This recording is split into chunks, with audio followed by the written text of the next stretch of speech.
بنے۔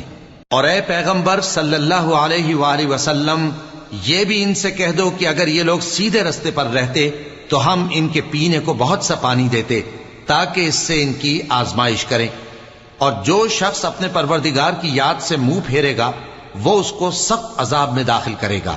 اور یہ کہ مسجدیں خاص اللہ کی ہیں تو اللہ کے ساتھ کسی اور کی عبادت نہ کرو، اور جب اللہ کے بندے یعنی یہ پیغمبر صلی اللہ علیہ وآلہ وسلم اس کی عبادت کو کھڑے ہوئے تو کافر ان کے گرد ہجوم کر لینے کو تھے۔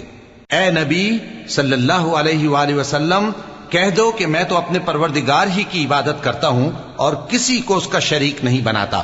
یہ بھی کہہ دو کہ میں تمہارے لیے نہ کسی نقصان کا اور نہ نفع کا کچھ اختیار رکھتا ہوں۔